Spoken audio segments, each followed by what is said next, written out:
Hey up everyone! So today is the morning after the 2024 Golden Globe Awards. They were on last night while I was sleeping. So what I like to do is I like to do a reactions video first thing in the morning for you.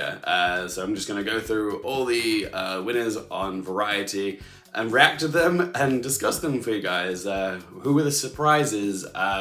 Who was shockingly snubbed, maybe? And what could the winners mean for the Oscars races as well? I've been very good this morning. I've stayed off social media. I have got no clue who has won. But yeah, I am a little nervous because some of my picks for the predictions were a little risky, but I'm wondering if any of those risks paid off. I am interested to see who's won at the Golden Globes because it really does start shaping the race of the rest of award season with the Critics' Choice and BAFTA and SAG and Oscars.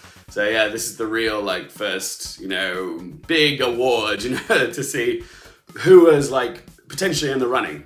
And but the thing is, you can't take the Golden Globes too seriously because the awards body is made up of a very small amount of international, journalists and foreign press.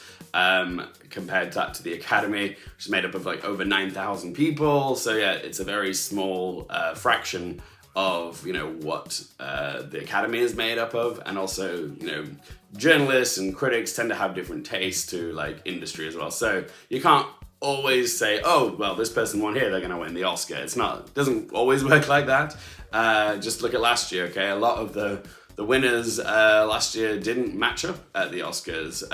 So yeah, it gives us a sense of which way the wind is blowing. But yeah, we can't say with absolute certainty that they're gonna have future Oscar success, okay? But it does give us an idea who is in the running. All right, enough chit chat. I'm gonna jump on the Variety website. I'm gonna scroll down slowly and go for each category in the order as they have it on Variety and react and discuss for you. Variety Golden Globe winners 2024. Lovely. All right, I'm scrolling without reading anything, sort of blurring my vision so I don't get anything spoiled. Okay, so the first one on Variety is Best Motion Picture Drama.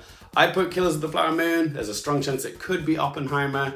But yeah, Oppenheimer was number one on Gold Derby, and I think I'd actually prefer it to be Oppenheimer, honestly, because then it does sort of get the ball rolling on its chances of winning at the Oscars. But yes, I thought maybe the press and critics of the Hollywood Foreign Press might lean more towards an old favorite Martin Scorsese, Killers of the Flower Moon, because they have shown a lot of favor for Martin Scorsese in the past. So yeah, I thought it might be a director-picture split here. So Best Picture Drama went to Oppenheimer. Okay, there we go. So I'm happy with that. I might have got it wrong, but it's good. I'm happy to see that it's getting the love, and that's a good first step for Oppenheimer. It's got the drama win. I mean, remember, it's not a necessary guarantee it's gonna win the Oscar for Best Picture, because last year it was The Fabelmans triumphing in drama, but yeah, that kind of fizzled out. Hopefully that's not the same situation with Oppenheimer, but I'm very happy to see it. So yes, one for Oppenheimer. That's great. Next up is Best Picture Musical or Comedy. So this is either going to go to Barbie or to Poor Things. I put Poor Things, even though Barbie's number one on Gold Derby. I feel like Barbie's going to have a better chance with that, the Cinematic Achievement Award. So I thought they might be diplomatic and give love to Poor Things. Plus, Poor Things is a film that I know so many people love, a lot of critics, a lot of journalists, and a lot of top 10s of the year, a lot higher than a lot of Barbie placements. So I feel like maybe, Poor Things will pull through here. But obviously, Barbie is Barbie, okay? It's the big movie of the year, biggest movie, I should say, of the year. And the Globes did go on, 9 nominations, so who knows, maybe it's just going to be a Barbenheimer showdown at the Golden Globes. But yeah, Best Picture Musical or Comedy went to Poor Things! Okay, good, yes. I got that one right. I'm chuffed with that. Yeah, I'm very happy for Poor Things. And yes, with this and its Best Picture win at Venice, it is still a contender for Best Picture. I've heard some people saying, oh yeah, Poor Things is going to fizzle out. Some people had a little bit of a backlash to it, in the upcoming weeks to its release, but I don't understand, where it's coming from. I feel like there is still so much love for it. I feel the love for it vastly outweighs the disdain for it. And yeah, I could see Poor Things being a very highly favored film on a Best Picture ballot, especially on a preferential ballot. So I do think Poor Things has a very good chance could actually go all the way in the winners. And I love Poor Things. It was my second favorite film of the year. Check out my top 10. It is up here. I'll pop a link there. Okay, so next up we have Best Director Motion Picture. I feel like this is an easy one, especially now with the Oppenheimer Best Picture Drama win. I feel like it's gonna go to Christopher Nolan. I predicted Christopher Nolan. It feels like the obvious pick. You know, it feels like it's his time. And yeah, I'm hoping this is Christopher Nolan. If it's a split the other way, that would be a bit of a shocker. But it is Christopher Nolan for Oppenheimer. That's great. That's grand. People are acknowledging that it's his time. And yeah, if the Hollywood Foreign Press have deemed it so, then hopefully the industry follows suit as well. I would love to see Christopher Nolan go all the way and win this. Like, he is so overdue for an Oscar. It's crazy to think like he's never actually won an Oscar. But yeah, Oppenheimer certainly feels like it should be his time, I think, for directing anyways. So yes, Christopher Nolan's off to a good start. But yeah, the category was so good. There was so many great picks here. Like, if it had been Greta Gerwig or Yorgos or even Martin Scorsese or Cillian Song, you know, I would have been happy for them. That would have been awesome because I love all these movies. Like, it's such a strong lineup of directors. Any one of the who won would have been a great pick. Okay, so next up we have, bear with me, scrolling slowly, Best Screenplay Motion Picture. Now this is a tough one. I ended up going for Barbie because I felt like they want to give Greta Gerwig something. Then I realized, oh, maybe they'll just give her the Achievement Cinematic Box Office Award, blah. But yeah, this could go anywhere. It could go to Poor Things, it could go to Anatomy of a Fall, it could go to Past Lives. It depends on where they want to show someone some love, really. And there were so many great screenplays. And remember, Golden Globes doesn't split screenplays into, you know, original and adapted. They're all meshed together. And this was a really good year for screenplays. So honestly, it could go any direction. And again, it's probably a category, no matter who wins it, I'm probably going to be happy for it, but am I going to be surprised? That's the question. So Best Screenplay went to, well, it's not Barbie, it went to, oh! Anatomy of a Fall! Oh, that's amazing! Oh, wow! That's, interesting. Okay, that is a great result. I mean, I'm sad I got it wrong, but at the same time, I'm so happy for Anatomy of a Fall. One of my faves of the year, and now it's made the Oscars screenplay race more interesting as well, because now that Barbie's moved to adapted, everyone's sort of going, what's going to be the front runner in original now? Some were thinking Past Lives, like me. Some were thinking the Holdovers. And now Anatomy of a Fall has a very good chance, because now that's one here, maybe more people are going to be seeking it out to see what the screenplay is like. And it is a very well-written script. So yeah, congratulations Justine Triet and Arthur Harari. Very chuffed with that. But yes, go Anatomy of a Fall. It's won something. I'm very thrilled with that. Okay, does this mean Anatomy of a Fall is going to win Best Foreign Language Film? Maybe, yes. I predicted that, but yeah, I can still see them maybe swaying to Past Lives or The Zone of Interest, but we'll see. Okay, so next up we have Best Performance by an Actor in a Motion Picture Drama. I put Bradley Cooper, just because it feels like the more awards-baity performance, but now that I'm reading both Oppenheimer wins for drama and director, maybe they're just going to go all in on Oppenheimer and give it to Cillian Murphy. But I'd be happy with that. I love Cillian Murphy. Be happy to see him win here. But yeah, it could be Bradley Cooper, it could be Cillian Murphy. And it's going to Cillian Murphy for Oppenheimer. I'm so relieved for him. That's great. Yeah, part of me was always like a little trepidatious, like, would people go for Cillian Murphy? Yeah, would they support him? I don't know, because he's not the most outgoing personality. He's very reserved, and I'm sure he doesn't really relish the thought of like having to campaign to win awards and stuff. But it's nice to see that he's being championed here and celebrated. That's wonderful. I'm happy for him, and it's a good start, good indicator. Again, it's not a certified guarantee that he's going to go all the way and win the Oscar. Like, it could still be Bradley Cooper. You never know, because, you know, Bradley Cooper's is probably the bigger performance, you might say. But Cillian Murphy, yeah, it's very under the skin. It's very internal and subtextual what he's doing in Oppenheimer.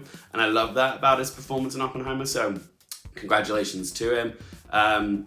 Yeah, last year, this award went to Austin Butler. Everyone thought it was going to go to the big, more emotional performance of Brendan Fraser in The Whale. But it didn't happen at the Globes, but yes, the trajectory can change over time. So yes, and there's a lot of parallels between Bradley Cooper, you know, makeup, big performance, emotional, and that sort of parallels the performance of Brendan Fraser, you know, makeup, transformational. very emotional performance. You never know. Like the wind can change, but this is a good sign.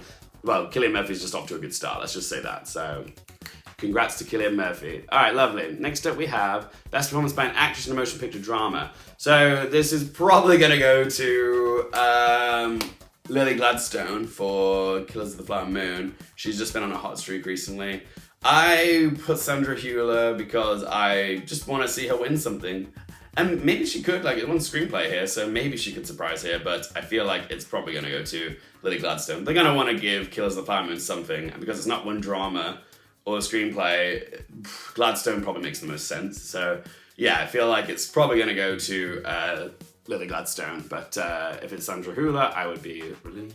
And it's Lily Gladstone, top of the list. Congratulations to her. Yeah, so I could have a trophy for her to collect. I'm happy for her. Would have been more happy to see Sandra Hüller here win, but yeah, I'm not unhappy for Lily Gladstone. It's a great performance. It's deserving. But yeah, I just have a personal preference. I would love to have seen Sandra Hüller. And if Sandra Hüller had won, it would certainly make the race a little bit more exciting, because then at least we'd have a challenger for Lily Gladstone who isn't Emma Stone. So yeah, Sandra Hüller winning here would have been great, but sadly it's just not meant to be. Does Sandra Hüller still have a foot in the race? I would say she has a chance, but yeah, she probably would have needed the Golden Globe win, or she needs a win somewhere down the line, like SAG or BAFTA. I don't know if she can win at SAG. Maybe BAFTA, or maybe Critics' Choice. But yeah, if Sandra Hüller's gonna be a player, she needs to win something before the Oscar, I think.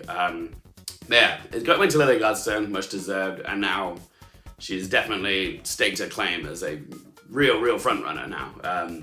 Probably going to be between her and Emma Stone, but we'll see. And so the next one is best performance by an actress in a motion picture, musical, or comedy. The obvious choice was Emma Stone. If the Globes want to, throw some chaos into the mix, then maybe they've given it to Margot Robbie. But I feel like Emma Stone is the obvious choice. As again with Poor Things winning best comedy as well. Makes sense that Emma Stone would win here, but you never know. Are the Globes gonna globe? Let's find out. So it went to Emma Stone for Poor Things. Yes, again, as expected. No big surprise there. That's good. But is the narrative now for Best Actress this year? Is it going to be the Battle of the Stones? Is it going to be Gladstone versus Stone? We've been saying it for months, but with these Golden Globe wins, it does kind of feel like maybe that's what's going to happen here in Best Actress. The Battle of the Stones. They're going to give Emma Stone a second one for Poor Things, or they're going to go, Lily Gladstone, give her a first ever nom. I'm saying this like they're nominated already. They're not even nominated yet, but yeah, it'd be very shocking if they're not here. Yeah, so it feels like it's going to be the race of the Stones, and the rest of the race is kind of like the battle of the three slots. I feel like one of them's going to go to Sandra Hüller, and then the other two are kind of up for grabs, but we have a lot of really great performances vying for those last two slots as well. So yeah, who knows? It's going to be a very exciting Best Actress race, let's just say that. Okay, so next up we have there we're best performance by an actor in a motion picture, musical, or comedy. I went with Jeffrey Wright for this one. I know Paul Giamatti's the favourite on Gold Derby, and yeah, I can absolutely see him winning here. And it'd be very much deserved, and also sort of give him a stake in the race. But part of me in my soul was just saying, go for Jeffrey Wright. I feel like it's his time. So yeah, I'm hoping it's Jeffrey Wright, but we'll see. It's probably going to be Paul Giamatti. I'm not doing so well with these predictions this year. Best performance by an actor in a motion picture, musical, or comedy. And it went to Paul Giamatti for The Holdovers. So yeah, that's great. Congratulations to him. Happy for him. Absolutely deserved. This is going to give him a stake in Best Actor as well. So a lot of people are singing the races coming down to Cillian Murphy and Bradley Cooper. And it kind of is, but at least Paul Giamatti could quietly sneak up and start collecting trophies, and this might be the start of that. So congratulations to Paul Giamatti. Good for him. A little gutted for Jeffrey Wright. I hope he can still get into Best Actor, but a win here would have probably made me feel more confident about that. But yeah, Paul Giamatti, good for him. I'm happy for him. Best Supporting Actor, Motion Picture. Oh yeah, sorry. So this will be... I predicted Robert Downey Jr. It could be Ryan Gosling if the Globes want to, like, you know, go all in on Barbie. Although Barbie hasn't won anything yet, so what am I talking about? So Robert Downey Jr. makes the most sense because I feel like this is where they want to start giving him his awards for his potential first ever Oscar win for Oppenheimer. But yeah, we'll find out. So Best Supporting Actor went to Robert Downey Jr. for Oppenheimer. Very good. Chuffed with that. Happy for him. If Ryan Gosling had won here, it would have been a delightful surprise. If Mark Ruffalo had won here as well, people would absolutely be taking him more seriously. Same with Charles Melton as well. I know he didn't make the BAFTA long list, Charles Melton, but if he had won here, I think people would say, oh, he's a lock for Best Supporting Actor at the Oscars now. Like, to get into the category, I mean, not to win it, but would definitely be getting in. But yeah, he's kind of teetering on the edge of my predictions, Charles Melton. I'm hoping he gets in, but there's every chance he could still miss, I think. But we'll see. We'll see. But yeah, congrats to Robert Downey Jr. Happy for you, mate. Okay, cool. And then we have Best Supporting Actress Motion Picture. I hope this is correct, because this is like the easiest one, I think, of the acting categories this year. Divine Joy Randolph for The Holdovers, because, yeah, she has been collecting all the trophies so far, and it would be kind of shocking to see anyone but Danielle Brooks here winning Best Supporting Actress. But yes, who ended up taking it? It was Divine Joy Randolph for The Holdovers.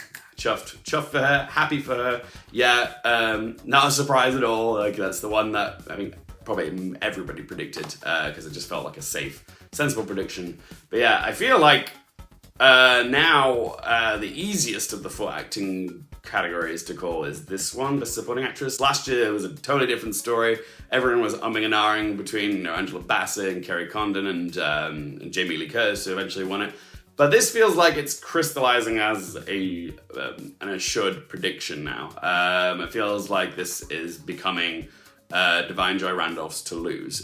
So yeah, because she has probably won the most awards of anyone this whole award season, like acting wise, more so than Ki Hee Kwan last year for Everything Everywhere All at Once. So yeah, it looks like this is the year of Divine, and I'm chuffed with that. I'm happy for her. All right, so next up we have Best Original Score Motion Picture. I went for Ludwig Göransson for Oppenheimer, just because it feels like the score of the year, and you never know with the Globes. They might go for something a little, you know, out of the box, like The Boy and the Heron or Spider-Man Across the Spider-Verse nominated. I think it was, but yeah, maybe they'll surprise there, but I feel like the obvious choice is Oppenheimer, so I'm going with Oppenheimer.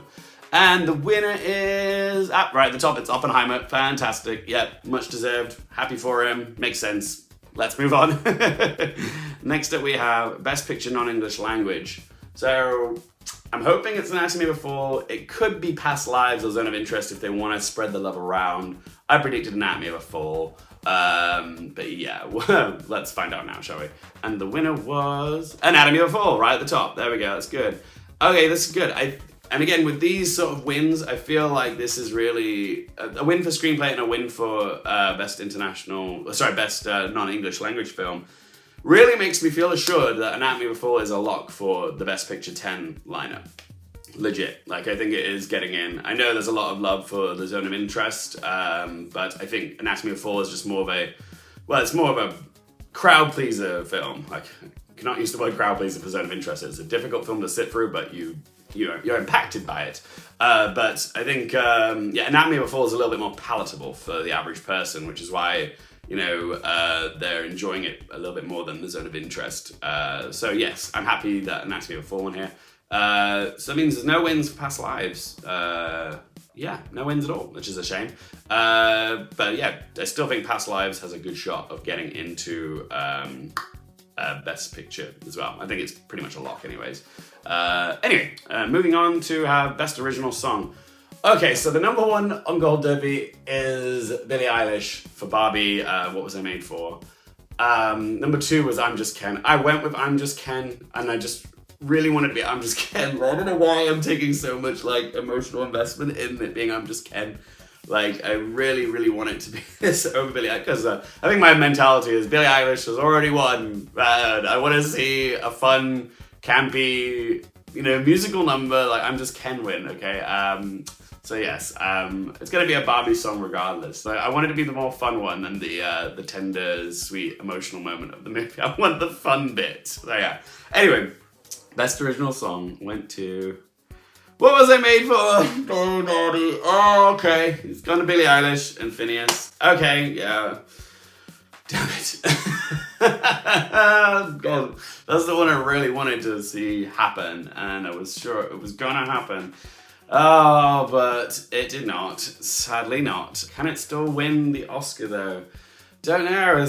I mean, they don't always match up at the Golden Globes, the song wins, but I don't know, like Billie Eilish it's hard to argue with. Like she did win, she won consistently with the Bond song, No Time to Die, sorry, and yeah, now this sort of like, you know, doesn't feel like the last nail in the coffin, but it feels like pretty assured that Phineas and Billie Eilish are heading for another Oscar win, which is fine. It's a lovely song. I do like the song. I just love I'm Just Ken so much more. Yeah, I guess the emotionality of What Was I Made For trumps the fun side of I'm Just Ken, which, you know, to some voters, maybe they view What I Was Made For as a more serious song.